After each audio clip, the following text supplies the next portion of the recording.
그 높은 가격으로 허위 계약을 맺고 실거래가를 높인 다음에 나중에 취소하는 그 집값 띄우기라고 하잖아요. 네. 이게 여전히 기승을 부리고 있다고 하는데 정부가 의심 거래에 대해서 좀 조사에 들어갔다고요? 네, 맞습니다. 한 1000여 건 정도 이제는 조사하고 본격적으로 이제 들어가 있다라고 이제 발표를 했죠. 아마 투기꾼들의 지금 간담이 서늘해지지 않을까 생각을 하는데 네. 이 실거래가 띄우기는 정말 악성입니다. 왜 그러냐면 일단 집값 띄우기 위해서 계약을 먼저 하고 나중에 이걸 또 해지하거든요. 그럼 뒤에서 이제 따라오시는 분들은 말 그대로 이제 우리가 일명 이런 얘기를 합니다. 호구당했다라고 표현하잖아요. 네. 정말로 부동산 경기에 악영향을 주게 됩니다. 그래서 이런 거에 대해서 이제 조사를 하겠다라고 발표를 했고요.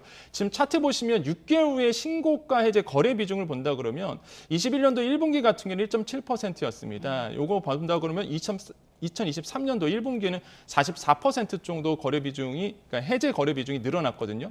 이런 걸 봤을 때 이제 투기꾼들이 어느 정도 이제 겁을 먹고 있다. 이렇게 보시면 돼요. 왜냐하면 조사하겠다는 얘기는 부동산 시장에 이미 흘러나왔습니다. 예. 그러다 보니까 이런 부분에 대해서 이제는 투기꾼들이 어느 정도 이제는 간담이 서늘해지는 부분이라고 보시면 되겠고, 실제 뭐 그 실거래가 띄우기 조사 대상을 좀 봤더니 경기권이 391건, 서울이 한 129건 정도 되거든요. 상위 1, 2입니다. 이게 전체 비율로 보면 48%를 차지해요.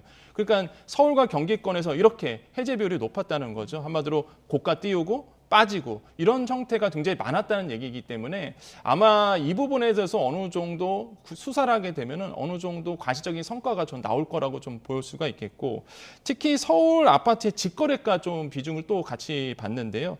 여기서 본다 그러면은 이제 4분기 2022년 4분기에는 32% 정도가 이제 직거래였습니다. 그러다가 23년도 1분기에 7.8%로 급감하거든요. 그 이유가 아까도 말씀드렸지만 부동산 시장에서 어떤 소문이 있었냐면 정부가 이제 이거 직접 조사한다. 왜냐하면 직거래라는 거는 상식 이하의, 또 정말 상식적으로 이해할 수 없는 고가라든지 저가 거래가 굉장히 많이 됩니다. 이게 중개사를 끼지 않다 보니까.